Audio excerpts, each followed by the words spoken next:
வணக்கம். அருட்பெருஞ்சோதி அருட்பெருஞ்சோதி தனிப்பெருங்கருணை அருட்பெருஞ்சோதி. இன்றைக்கு என்ன தலைப்பு பார்க்க போறோம்னா, மண்ணுக்கேற்ற விதையை தேர்ந்தெடுங்கள், பொண்ணுக்கேற்ற புருஷனை தேர்ந்தெடுங்கள். எல்லாரும் தலைப்புக்கேற்ற வீடியோவை போடுவாங்களோ இல்லையோ, நாம் 90% தலைப்புக்கேற்ற வீடியோ தான் உள்ளே இருக்கும். பொதுவாகவே மண்ணுக்கு ஏற்ற விதையை தான் தேர்ந்தெடுத்து பயிரிடுவாங்க.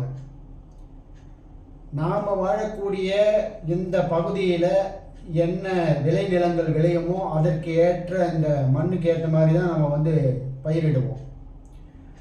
சவுத்தில் என்ன பயிர்கள் விளையுமோ அந்த மண்ணில் அதை தான் பயிரிடுவாங்க. அதே போல தான் நார்த்துலேயும் அங்கே மலை பிரதேசங்கள், குளிர் பிரதேசங்கள், வெப்பநிலைகள் அதிகமாக இருக்கும். எந்த சூழ்நிலைகள் அங்கே அதிகமாக இருக்கோ அந்த சூழ்நிலைக்கு ஏற்ற மாதிரி அந்த மண் சார்ந்து இருக்கும். அதனால் அந்த இடத்துல அதற்கேற்ற பயிர்கள் விவசாயிகள் செய்வார்கள்.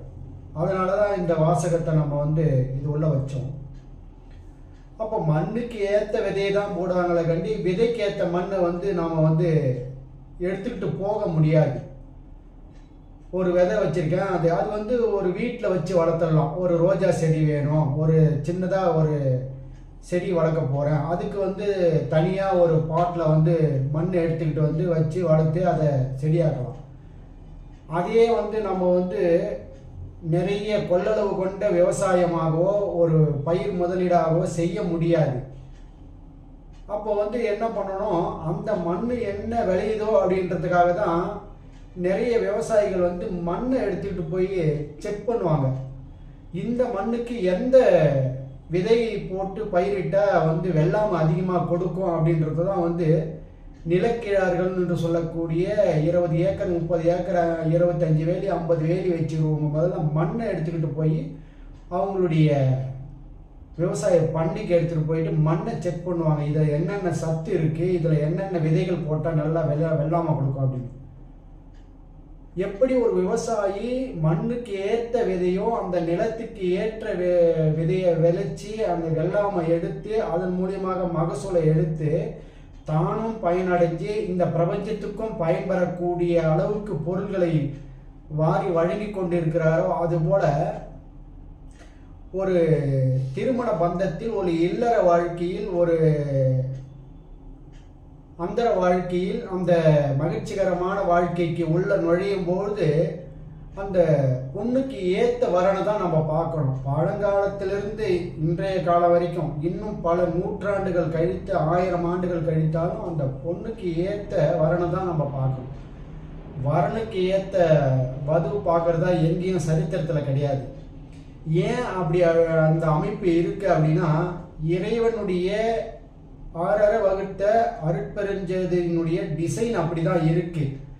அதை நாம் உணர்ந்து அதன்படி செயல்பட்டோம்னா நமக்கு அதிக மகசூலும் அதிக பயன்களும் ஏற்படும். எப்படின்னா, ஒரு பொண்ணு தான் எல்லாவற்றையும் உள்வாங்கி அதற்கு ஏற்றாற்போல் வெளிக்கொண்டாட முடியும். ஒரு ஆணால் அந்த மாதிரி குடும்ப வாழ்க்கை, இல்லற வாழ்க்கை, திருமண பந்த வாழ்க்கையை நீண்ட நெடிய பயணத்துக்கு கொண்டு போக முடியாது. அதே ஒரு பொண்ணால் முடியும், ஒரு ஆணால் கொண்டு போக முடியாது. அதனால தான் பொண்ணுக்கு பையனை பார்ப்பாங்க, வதுவுக்கு வரன் பார்ப்பாங்க. அப்படி பார்க்கும்போது இன்றைய காலகட்டம் வரைக்கும் ஜோதிடர்களாகிய அனைவருமே பொண்ணுக்கு ஏற்ற வரன் தான் பார்த்துட்டு இருப்பாங்க. முதல்ல பெண் ஜாதகத்தை பார்ப்பாங்க. இந்த பெண் ஜாதகைக்கு எந்த வரனை சேர்த்தா அந்த வாழ்க்கை பயணம் ஓடும் அப்படின்றது பார்க்கணும். அது பொதுவாகவே எல்லா ஜோதிடர்கிட்டையும் பெற்றோர்களாகிய, அது பொண்ணை பெற்றவங்களாக இருந்தாலும் பிள்ளையை பெற்றவங்களாக இருந்தாலும் அதுக்கு உண்டான அந்த பிரீத்திங் டைம் கொடுக்கறது கிடையாது. இந்த பொண்ணுக்கு கல்யாணம் பண்ணிடணும், ஏதாவது ஒன்றுத்தை ஒரு செல்வாக்குலேயோ பொருளாதாரத்திலேயோ அந்த அவங்களுடைய குடும்ப அதிகாரத்திலேயோ மண்மனையிலேயோ அந்த விஷயத்தை தான் பார்ப்பாங்களே கண்டி அந்த ஜாதகிக்கு ஏற்ற, இப்போ ஒரு ஜாதகிக்கு ஜாதகமே இல்லை. அதை எப்படி பார்க்கறது அப்படின்னா, பெற்றவர்களாகிய அந்த தாய் தந்தையருடைய பங்கு அதில் இருக்கு. அந்த பொண்ணுக்கு எந்த வரனை தேர்ந்தெடுத்தா அந்த பொண்ணு வந்து மகிழ்ச்சியாக இருக்குன்றது அந்த பொண்ணுக்கு தெரியும். அவங்களுடைய குணாதிசயங்களை குழந்தையிலிருந்து பார்த்து கொண்டு வருவாங்க. அப்போ இந்த பொண்ணுக்கு இந்த பையன்தான் பொருந்தும் அப்படின்றத வந்து அந்த தாய் தந்தையர்களுக்கு வந்து நன்றாகவே தெரியும். ஆனால் அதுக்கு உண்டான கால அவகாசமும் அந்த சூழ்நிலைகளையும் அந்த மணமகள் வந்து அந்த பெற்றவங்களுக்கு தரணும். ஆனால் இன்றைய காலகட்டத்தில் அதை வந்து தர்றதுக்குண்டான வாய்ப்புகள் வந்து இல்லாத அளவுக்கு வந்து பயணங்கள் நடந்துகிட்ருக்கு. ஏன் அப்படின்னா, அந்த பொண்ணுங்க வந்து நிறைய எதிர்பார்ப்புகளோடு காணப்படுது. நமக்கு நீண்ட நெடிய வாழ்க்கை, நல்ல சந்தோஷமான வாழ்க்கை, எப்படி வாழணுன்ற முறையை வந்து கற்றுக் கொடுக்காத தன்மையில் வந்து இந்த கலியுகங்கள் பயணம் பண்ணுறதுனால அப்போ வந்து பொண்ணுக்கு புருஷனை தேர்ந்தெடுக்கிறதுல வந்து மிகப்பெரிய சிக்கல்கள் வந்து இப்போ போயிட்டுருக்கு. அதனால தான் நீதிமன்றங்களில் வந்து இன்றைய காலகட்டங்களில் நிறைய வழக்குகளை வந்து சந்திக்கக்கூடிய தன்மைகளில் ஏற்பட்டு போகுது. நான் இந்த வீடியோவை எதுக்கு இந்த வீடியோவை பதிவு பண்ணேன்னா, ஒரு ஜாதகி வந்து ஒரு புருஷனுடைய ஜாதகத்தை கொடுத்து, என்னுடைய புருஷனுக்கு வந்து உடல்நிலை சரியில்லை, இந்த நேரத்தில் எப்படி இருக்கிறது அப்படின்னு சொல்லிட்டு அவங்களுடைய கணவனுடைய ஜாதகத்தையும் மனைவியினுடைய ஜாதகத்தையும் கொடுத்தாங்க. கொடுத்து பார்க்கப்படும் போது அவருடைய கணவருடைய ஜாதகம் வந்து மிகவும் பாதிக்கப்பட்டிருக்கு. அவங்களுடைய மனைவியினுடைய ஜாதகம் மிகவும் வலிமையாக இருக்குது.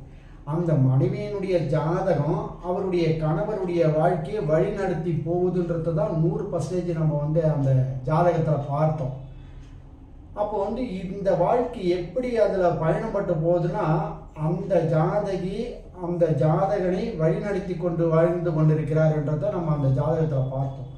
அதனால தான் இந்த தலைப்பை நம்ம போட்டோம், பொண்ணுக்கு ஏற்ற புருஷனை தேர்ந்தெடுக்கணும் அப்படின்றது.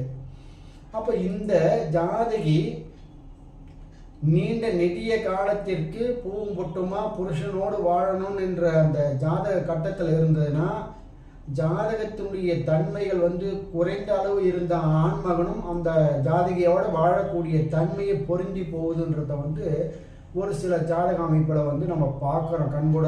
அதைத்தான் வந்து நிறைய ஜோதிடர்கள் வந்து அதை வந்து வேறு மாதிரி சொல்லுவாங்க. ஜாதகிக்கு வந்து வலிமையாக இருக்கக்கூடிய ஜாதகியை வந்து அந்த ஆண்மகனுக்கு கட்டணும் அப்படின்னு. அதே போல் பெண்ணுக்கு வந்து வலிமை குன்றி இருக்கக்கூடிய ஜாதகத்துக்கு வலிமை உள்ள அந்த ஜாதகத்தை, அறிவுள்ள அந்த ஜாதகத்தை, ஆண்மகனுடைய ஜாதகத்தை வந்து சேர்க்கணும்னு சொல்லுவாங்க. அப்படி சேர்க்கும் பட்சத்தில் அதை வந்து வழிநடத்தி கொண்டு நீண்ட நெடிய பயணத்துக்கு வந்து வழிவகுத்துரும்.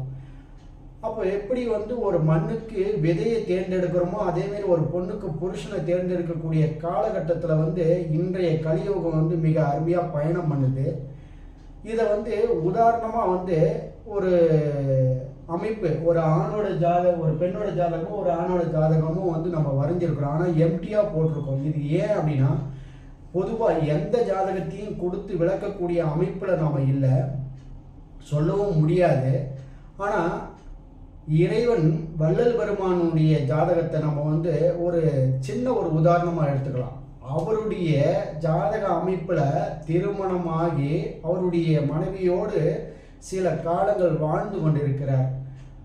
அப்படி வாழும் பட்சத்தில் அவர் பாருங்க, அந்த இறைவன் என்று சொல்லக்கூடிய அருட்பெருஞ்சோதியாக கூடிய வள்ளல் பெருமான் அவருடைய விட்ட குறை தொட்ட குறையோ என்னவோ அவருடைய உடன் பிறந்த சகோதரி என்று சொல்லக்கூடிய அக்கா மகளை தான் அவர் வந்து திருமணம் செய்கிறாரு.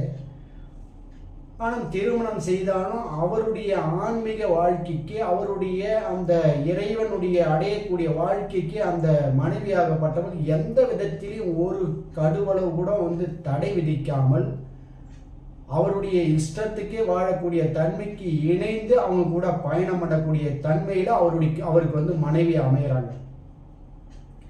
அப்போ அந்த ஜாதகம் எப்படி அவருக்கு அமைஞ்சது அப்படின்னா, அவர் செய்த அந்த பூர்வ பலனுடைய தன்மை அவருடைய பாடல்கள்லேயே அவர் குறிப்பிடுறார். நான் என்ன தவம் செய்தனோ தெரியல, ஆனால் என்னுடைய மனைவியை வந்து திருமணம் செய்த பிறகு நான் வந்து துடிக்கிறேன், வேதனைப்படுறேன். ஏன்னா ஒரு பெண்ணினுடைய வாழ்க்கையில் வந்து நம்ம வந்து இல்லற வாழ்க்கைக்கு வந்து இடம் கொடுக்கலையே அப்படின்னா, நான் எப்படி இறைவனை இரண்டுற கலந்து அவருடைய நினைப்பிலே இருக்கிறனோ, அதே போல என்னுடைய கணவனுக்கு எந்த விதத்திலையும் நான் ஒரு விதத்திலையும் நான் வந்து மாறுபாடற்று இருக்கக்கூடாதுன்னு சொல்லிட்டு மனைவியும் ஒருமித்த அந்த ஆன்மீக வாழ்க்கைக்கு இசைந்து அவங்களுடைய வாழ்க்கை பயணங்கள் அமையுது. அப்போ கணவனுடைய இச்சைக்கு ஏற்றாற்போல் மனைவியினுடைய இச்சை இருக்கும் பட்சத்தில் அந்த இடத்துல எத்தனை வருஷங்கள் எப்படி வாழ்ந்தால் என்ன அப்படின்ற அமைப்பு அவர் தவம் செய்ததுனால, முற்பிறவியினுடைய பயனால, முற்பிறவியினுடைய கர்மாவனால அவருக்கு வந்து உறவு பெண் என்று சொல்லக்கூடிய தன்னை சிறு வயதிலிருந்தே கண்டுணர்ந்து அந்த பழக்க வழக்கத்திற்கு ஆட்பட்ட தன்னுடைய அக்கா மகளையே திருமணம் செய்து கொண்டிருக்கிறார். அவர் நிறைய இடத்துங்களில் தன்னுடைய தாயார் இறந்த பிறகுதான் தன்னுடைய இல்லற வாழ்க்கையிலிருந்து அவர் என்ன பண்ணுறாரு, வெளியே வராரு, ஆன்மீக பயணத்துக்கு வெளியே வந்துடுறாரு. ஆனால் அது வரைக்குமே எந்தவித அந்த இல்லற சுகமும் அல்லாத ஒருமித்த பயணத்தோடு அவர் வந்து மேற்கொள்கிறார். அது எப்படி அமையும் அப்படின்னா, அவர்களுடைய ஜாதகத்தில் அது இருக்கணும். இப்போ வள்ளல் பெருமான் வந்து மீன ராசியினுடைய லக்கணத்தில் பிறந்திருக்கிறாரு, சித்திரை நட்சத்திரம் துலா ராசியில் பிறந்திருக்கிறாரு. அந்த மீன ராசி என்று சொல்லக்கூடிய 3 நட்சத்திரம் இருக்கு. பூரட்டாதி 4ஆம் பாதம், உத்திரட்டாதி 1, 2, 3, 4 பாதங்கள், ரேவதி 1, 2, 3, 4 பாதங்களில் தான் அவர் பிறந்திருக்கணும். அப்படி அந்த 3 பாதத்தில் ஏதோ ஒரு பாதத்தில் அவர் பிறந்திருக்கக்கூடிய தன்மையில் சுக்கிரன் வந்து காரகன் என்று சொல்லக்கூடிய கவசமாக இருக்கக்கூடிய, அதாவது அவர் வந்து அந்த அம்மையாரை, தனக்கோடி அம்மையாரை திருமணம் பண்ணாலும் அந்த வள்ளல் பெருமானுக்கு வந்து கவசமாக விளங்குறாங்க. எந்த விதத்திலையும் அவரை வந்து உலக வாழ்க்கை பற்றாத அளவுக்கு அவங்க அந்த வள்ளல் பெருமானுக்கு வந்து உறுதுணையாக விளங்குறாங்க. ஏன்னாக்கா அந்த மீன லக்கணத்தில் பிறந்த வள்ளல் பெருமான் அந்த சுக்கிரன் என்று சொல்லக்கூடிய 4 தன்மைகள் சொல்லுவாங்கல்ல, போதகன், வேதகன், பாசகன், காரகன், அந்த தன்மையில காரகனாக விளங்குறாங்க. அந்த லக்கண புள்ளியே அவர் வந்து இறைவனுக்கு வந்து காரகனாக விளங்குது, சுக்கிரனே. அப்ப அந்த சுக்கிரன் காரகனாக விளங்கக்கூடிய தன்மையில வந்து அந்த அளவுக்கு அவங்க உறுதுணையா இருக்கிறாங்க. அவங்களுடைய உறுதுணையின் பேர்ல தான் வந்து எந்த ஒரு இன்னலுக்கும் ஆட்படாம இறைவனுக்கு வந்து அடுத்த கட்ட நிகழ்வுக்கு நகர்ந்து போவதுக்கு வழிவகை பண்றாங்க. யார் ஒருவர்கள் வந்து உலக வாழ்க்கையை துறக்கிறார்களோ அவர்களுக்கு வந்து இறைவன் வாழ்க்கை வந்து எளிமையாக கைகூடும் சொல்லுவாங்க. அதே வந்து சிவ வாக்கியமும் அது மாதிரி தான். திருமண வாழ்க்கைக்கு அவருடைய இச்சைக்கு ஏற்றாற்போல், சிவ வாக்கியருக்கு ஏற்றாற்போல் அவருடைய மனைவி அமைவார்கள். ஒருபோதும் அதை வந்து அவருடைய சொல்லை தட்டாத, அவர் என்ன சொல்கிறாரோ அதை சிறமேற்கொண்டு அவருடைய அந்த இறை வாழ்க்கைக்கு வந்து அவங்க உகழ்ந்து செயல்படுவாங்க. யாரு? சிவவாக்கியருடைய மனைவியார். அப்போ இவங்க வந்து இல்லற வாழ்க்கை வந்து எதற்கு அது அப்படின்னு சொல்லிட்டு இவங்க யோசிக்க கூடாது. ஆனால் முதல்ல வள்ளல் பெருமான் வந்து வேண்டான்னு தான் சொல்லுவார். அவருடைய குருநாதரும் அவருடைய அம்மையாரும் வந்து வற்புறுத்தி அதை வந்து திருமணம் செய்தாலும், எப்படி வந்து சுந்தரருக்கு வந்து இறைவன் வந்து தடுத்து கல்யாணத்தை நிறுத்தி இந்த மாதிரி தடுத்தாட்கொண்டாரோ அந்த மாதிரி நமக்கு ஏதாவது ஒரு நிகழ்ச்சி நடக்கும் அப்படின்றதுனால அவர் நினச்சிருக்கலாம். அவர் பாடல்கள்லேயே சொல்கிறார் வள்ளல் பெருமான், அப்படியும் அந்த நிகழ்வு நடக்கலை. எப்பொழுதுமே இறைவன் ஆறற வகுத்து டிசைன் பண்ணதே அப்படி தான் பண்ணியிருக்காரு. நாம் அதன்படி செயல்பட்டால் அதுவாகவே தடுத்து ஆட்கொள்ளும் அப்படின்றது. அப்போ இதற்கு மேலேயே நாம் வந்து மௌனம் காக்கிறாரு, திருமணமும் பண்ணிக்கிறாரு. திருமணம் பண்ணி அவருடைய இல்லற வாழ்க்கைக்கு உள்ள ஆரம்பமாகும்போது தன்னுடைய மனைவியாரையும் வந்து சிவபுராணம் படிக்க சொல்லி கொடுத்துட்றாரு. இவர் என்ன பண்ணுறாரோ அதுவும் அவங்களுடைய மனைவியும் அவங்களும் சேர்ந்து அவங்க கூட பயணம் பண்ணுறாங்க. அப்போ இருவரும் ஒருமித்த கருத்தோடு பயணம் பண்ணக்கூடிய அமைப்பில் வந்து ஒரு வதுவை வரனை தேர்ந்தெடுக்கணும். இது எப்படி இந்த தேர்ந்தெடுக்கக்கூடிய தன்மை வந்து ஆதி காலத்திலிருந்தே எப்படி சொல்கிறாங்கன்னா, ஒரு பெண் தான் வந்து சுயமரத்தில் வந்து ஒரு ஆணை தேர்ந்தெடுப்பாங்க. ஒரு ஆண் ஒரு பெண்ணை தேர்ந்தெடுத்ததா வந்து எந்த இடத்துலையும் வந்து கதை புராணத்திலேயோ தத்துவ கதையில கூட கிடையாது. ஏன் அப்படின்னா, அந்த பெண்ணுக்கு தான் அந்த ஆணை வழி நடத்தக்கூடிய தன்மை இருக்கு. இன்றைய காலகட்டத்தில் கூட பாருங்க, ஒரு பெண் இருந்து ஒரு ஆணை வந்து வழி நடத்தி கொண்டிருப்பாங்க. அதே வந்து ஆண் இருந்து பெண் இறந்தால்னா சில காலம் கூட வந்து ஆண்மகனோ அந்த ஆடவரோ வந்து வாழ்நாளில் நீண்ட நெடிய பயணத்துக்கு வந்து வழி வகுக்க முடியாது. அது கோடியில் 1 லட்சத்தில் ஒருத்தர் இருப்பாங்க. ஆனால் பொதுவான தன்மைக்கு சராசரியாக எடுக்கும் பட்சத்தில் அது அமையாது. அதனால தான் நம்மளுடைய தத்துவ கதைகளாக இருந்தாலும் இறைவனுடைய படைப்பாக இருந்தாலும் எதுவாக இருந்தாலும் ஒரு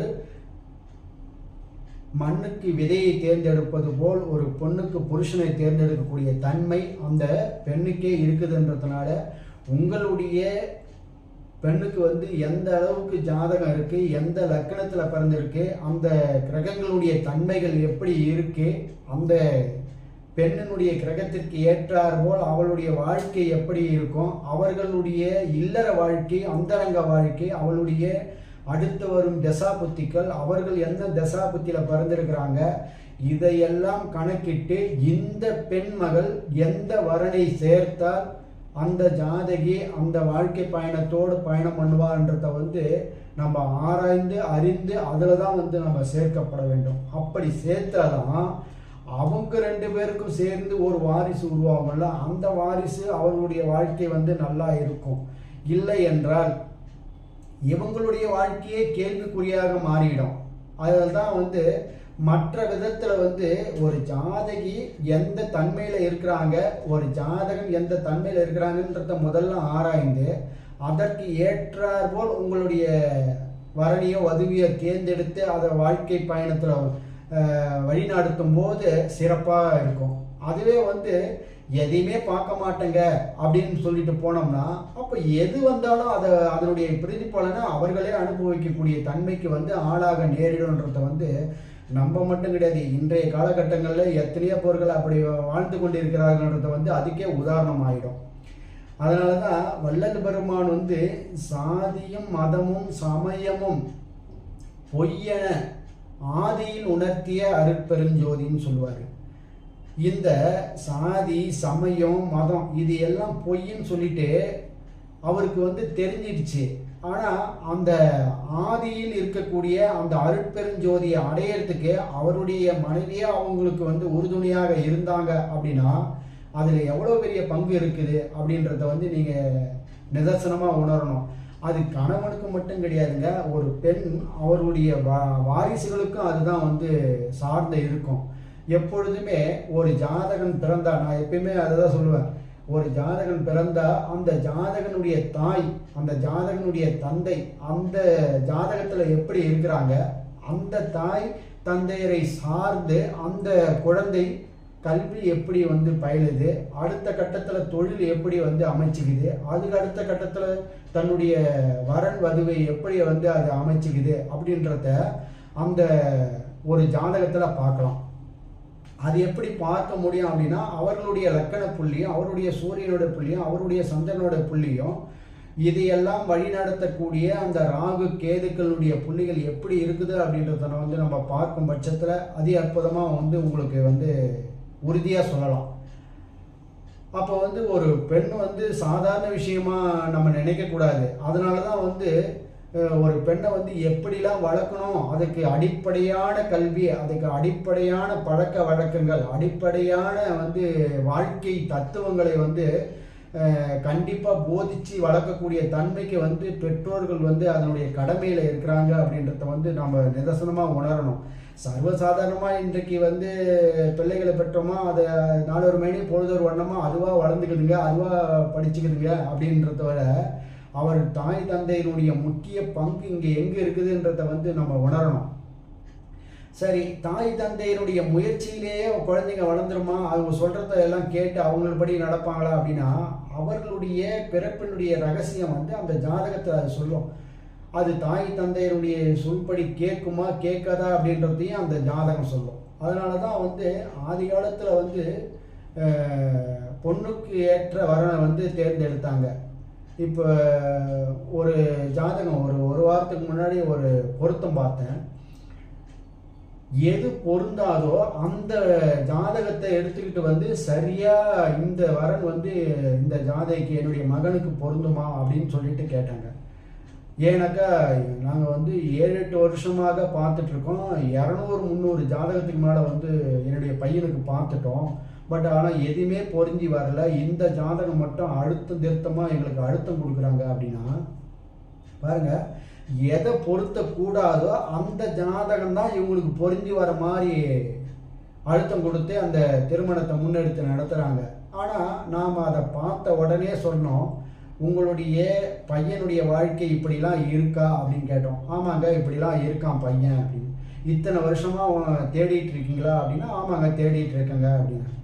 அப்போ இந்த ஜாதகத்தை பார்த்த உடனே அவங்க அழுத்தம் கொடுப்பாங்க, திருமணம் செய்துக்குன்னு சொல்லிக்குவாங்க. ஆனால் இந்த வரனை இந்த வது தேர்ந்தெடுத்தால் கண்டிப்பாக இது பிரச்சனையில் போய் முடியும் அப்படின்றத நம்ம சொன்ன பிறகு அந்த அமைப்பில் மாற்றிக்கிட்டாங்க. ஏன் அப்படின்னா, இந்த பையனுக்கு எதை தேர்ந்தெடுக்க கூடாதோ அந்த வது வந்து அமையுது. ஆனால் அது அப்படி தான் வந்து அமையும்.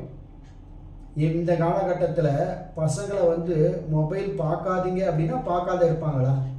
பார்த்துக்கிட்டு தான் இருப்பாங்க. ஆனால் அதுக்கு சொல்ல வேண்டிய இடத்துல நம்ம சொல்ல வேண்டிய கடமையில் இருக்கிறதுனால கண்டிப்பாக அதை சொல்லியே ஆகணும். அதையும் மீறி அதை நடக்குது, அதை செய்யுதுன்னா அது அவர்களுடைய பிராப்தம். எப்பொழுதுமே கர்மாவை வெல்லக்கூடிய கர்மா நமக்கு இருந்தால் தான், விதியை வெல்லும் விதி நமக்கு இருந்தால் தான் விதியை வெல்ல முடியுமே கண்டி விதியை மதியால் வென்று விடலாம்னு சொல்கிற விஷயங்கள்லாம் வந்து அதுதான் வந்து சொல்லியிருக்காங்க. அந்த மதி என்றது தான் சந்திரன். அப்போ வந்து ஒருவருடைய ஜாதகத்தில் பிறக்கும் பொழுது அந்த டைமு, இந்த நேரத்தில் இந்த சன நேரத்தில் ஒரு குழந்தை பிறக்குதுன்றத அது வந்து விதி, ஒரு லக்கண புள்ளி விழுந்துடும். ஆனால் அதே அந்த விதிக்கு விழுந்த இடத்துல அன்றைய தினத்தில் சந்திரன் பயணம் பண்ணிட்டு இருப்பார். மதி என்று சொல்லக்கூடிய சந்திரன் உடல் அவர் வந்து ஒரு இடத்துல விழுந்திருப்பார். அந்த விதி என்று சொல்லக்கூடிய லக்கண புள்ளியும் மதி என்று சொல்லக்கூடிய சந்திரனோட புள்ளியும் சரியாக இருக்கும் பட்சத்தில் அந்த ஜாதகனோ அந்த ஜாதகியோ அவருடைய வாழ்க்கை பயணத்தை வந்து எப்படி கடப்பாருன்றதை வந்து எளிமையாக சொல்லும். அதுக்கு அடுத்தாற்போல் அவருடைய திசைகள் நடக்கும். ஏன்னா மதி என்று சொல்லக்கூடிய அந்த உடல் காரகன், அந்த மனம் என்று சொல்லக்கூடிய அந்த சந்திரன் அவர்களுக்கு ஒரு நாளில் ஒரு தசையில் பிறந்திருப்பாங்கல்ல, அந்த தசை, அந்த அடுத்த ஒரு தசை, அதுக்கு அடுத்த ஒரு தசை, இந்த தசைகள் எல்லாம் இவர்கள் பிறக்கும்போது நின்ற கிரகங்களுடைய நட்சத்திரங்கள் வந்து ஒத்துழைக்கதா அப்படின்ற பார்க்கும் பட்சத்தில் சரியாக இருக்கும் பட்சத்தில் சரியான ஆண்மகனாகவும் சரியான பெண் மகளாகவும் காணப்படுவார்கள். அதே சரியில்லாத இருக்கும் பட்சத்தில் அவர்கள் வந்து போராட்டங்கள் சிக்கல்களை பெறுவார்கள் என்றது தான் வந்து நிஜம். இதைத்தான் வந்து ஜோதிடர்களுக்கு கண்டுபிடிச்சு சொல்லணும். அந்த பிறக்கும்போது ஆரம்ப கால திசையினுடைய அமைப்பும் பிறக்கும்போது அந்த லக்கண புள்ளிக்கு அது பொருத்தமா இருக்கிறா, இந்த அமைப்புக்கு ஏற்றாற்போல் இன்னொரு வரன் இன்னொரு வது அதை தேர்ந்தெடுத்து அந்த ஜாதகிக்கோ அந்த ஜாதகனுக்கோ சேர்க்கும் பட்சத்தில் அவர்களுடைய வாழ்க்கை வந்து மிக இனிமையாக அவர்களுடைய வாழ்க்கை பயணங்கள் வந்து அமையும்ன்றதை வந்து நம்ம உறுதியாக சொல்லலாம். அப்போ வந்து இந்த வரனுக்கேற்ற அந்த வது, இந்த காலத்தில் வந்து பையனை பெற்றவர்கள் என்ன பண்ணுவாங்க, பையனுக்கு ஏற்ற மாதிரியே பொண்ணு தேடிட்டே இருப்பாங்க. அப்படி கிடையாது. அந்த பொண்ணு இந்த பையனுக்கு செட் ஆகுமா அப்படின்றத தான் போய் பார்க்கணும். எப்பொழுதுமே பெண் வீட்டார்கள் தான் வந்து முந்திக்கணும். பெண் வீட்டார்கள் தான் வந்து கரெக்டாக இருக்கணும். அந்த பெண்ணு வந்து இந்த பையனுக்கு செட் ஆகுமா, ஏன்னாக்கா அங்கே குடும்பத்தில் நடக்கும் சுகதுக்கங்களை அனுசரித்து போகக்கூடிய தன்மை பெண்ணுக்கு மட்டுமே உண்டு. அதுதான் இறைவனுடைய படைப்பு ஆற்றல். ஆணுக்கு வந்து அதில் வந்து குறைவாகவே இருக்குதுன்றது தான் உண்மையான. இந்த இடத்துல உடனே வந்து கமெண்ட் போட்டுறாதீங்க, உடனே ஆணுக்கு இல்லையா, ஆணு நிறைய இடத்துங்களில் வழி நடத்திட்டு போகிறாங்க அப்படின்னு. அந்த ஆணுக்கு வழிநடத்தி கொண்டு போகக்கூடிய தன்மைகள் இருக்கும். அதை அனைத்தையும் அப்சர்வ் பண்ணி அதையும் கூட சேர்ந்து வாழக்கூடிய தன்மை வந்து ஒரு பெண்மகளுக்கே உண்டு அப்படின்றது தான் வந்து உறுதியாக சொல்கிறது. அந்த தத்துவ கதைகளில் வந்து இறைவன் வந்து நெற்றிக்கண்ணை திறப்பிடும் குற்றம் குற்றமே உமாவை அனுதினமும் வணங்கும் ஈசனின் இடப்பாகத்தில் அமர்ந்திருக்கும் உமாதேவியினுடைய கூந்தல்கள் கூட மனம் வந்து செயற்கையேன்னு சொல்லுவார். யாரு? நக்கீரர். ஆனால் அவருக்கே வந்து ஈசன் வந்து அப்படிலாம் கிடையாது, இயற்கையிலேயே வந்து மனம் உண்டு அப்படின்னு சொல்லிட்டு அவர் சொல்லுவார். அப்போ இதனுடைய உரையாடல்கள் எதில் போய் முடியும் அப்படின்னா, நக்கீரர் சொன்னதில் தான் உண்மை. பட் ஆனால் அதை வந்து சோதிக்கிறதுக்காக இறைவன் வந்து திருவிளையாடலில் வந்து சொல்லுவாங்க. அப்போ எந்த இடத்துல செயல்படுது அப்படின்னா, ஒரு பெண்ணினுடைய தன்மையை அவங்களே வந்து செயற்கையாக தன்னை உருவகப்படுத்தி அதை கட்டமைத்து கொண்டு ஒரு ஆண்மகனை வழிநடத்தக்கூடிய தன்மை ஒரு பெண்மகளுக்கே அது உண்டு அப்படின்றது தான் வந்து என்னுடைய வாதம். அதனால தான் மண்ணுக்கேற்ற விதையை தேர்ந்தெடுங்கள், அந்த மண் வளமாக அந்த விதையை உள்வாங்கி கொண்டு அடி வேர் ஆழமாக சென்று அந்த விருட்சம் எப்படி வந்து தழை துவங்குதோ கனி காய்களை கொடுக்குதோ அந்த மாதிரி ஒரு பெண்ணினுடைய ஜாதகத்திற்கு ஏற்றார்போர் ஒரு ஆணினுடைய ஜாதகத்தை தேர்ந்தெடுத்து அந்த பெண்ணுக்கு இந்த ஆண் செட் ஆகும் அப்படின்றத வந்து பொருத்தி அதனுடைய பொருத்தத்தில் வந்து பார்த்து உங்களுடைய மகளுக்கு திருமணம் செய்யும் பட்சத்தில் அவர்களுடைய வாழ்க்கை பயணங்கள் வந்து மிக அற்புதமாக பயணம் பண்ணோம். அந்த மாதிரி பயணம் பண்ணி நமக்கு வாழ்ந்து காட்டி இறைவனுடைய அருட்பெருஞ்சோதியாக விளங்கிய வள்ளல் பெருமானுடைய ஜாதகத்தையே உதாரணமாக எடுத்துக்கலாம். ஏன்னா அவர் இல்லற வாழ்க்கையை வெறுத்தாலும் அவர் திருமண வாழ்க்கையை செய்து நம்மளுக்கு வந்து வாழ்ந்து காட்டி கொண்டு போயிருக்கிறாரு. ஏன்னா ஒரு பொண்ணு நினைச்சா இவர் இல்லற சுகமே இல்லாத திருமண வாழ்க்கையை வாழ்ந்து எந்த ஒரு எதிர்பார்ப்புமே இல்லாத இறை வாழ்க்கையை வாழ்ந்து கொண்டு போயிருக்கிறாங்கன்னா அப்போ அந்த பெண்மகனுடைய அந்த வலிமை எந்த அளவுக்கு இருக்கும் பாருங்க. அந்த மாதிரி ஒரு பெண்ணுக்கு அந்த அளவுக்கு வலிமை இருக்குதுன்றத தான் இந்த வீடியோவினுடைய முக்கிய தாற்பயமே. பெண்மகளை வந்து சாதாரணமாக நினைக்காதீங்க. அவங்க நினைச்சாங்கன்னா எல்லாவற்றிலையும் ஆற்றல் பொருந்தியவர்கள். அதனால தான் ஒரு வீட்டில் பெண்மகளை வந்து வளர்க்குறதுல வந்து தாய் தந்தையருடைய பங்கு வந்து மிக மிக முக்கியம். அதாவது அவர்களுடைய பங்கு அந்த விஷயத்தை தான் ஆழமாக அழுத்தமாக இங்கே சொல்கிறேன். மண்ணுக்கேற்ற விதியை தேர்ந்தெடுப்பது போல் பெண்ணுக்கேற்ற புருஷனை தேர்ந்தெடுத்து உங்களுடைய குடும்பத்தில் இல்லறம் சுபிட்சியாக வாழ்வதற்கு இந்த வீடியோ பயனுள்ளதாக இருக்கும். பயனுள்ளதாக இருக்கும் பட்சத்தில் லைக் பண்ணுங்கள், ஷேர் பண்ணுங்கள், மற்றவர்களுக்கு அனுப்பிவிடுங்க. நமது நேயர்கள் ஆற்றிலோடும் நீரோடை விட பிரபஞ்சத்திற்கு நற்காரியங்கள் செய்து நற்பலன்களை பெற்று இறைவனுடைய ஆசையை பெற்று வாழுங்கள். மீண்டும் ஒரு ஜாதகங்களை சந்திக்கலாம். நன்றி, வணக்கம்.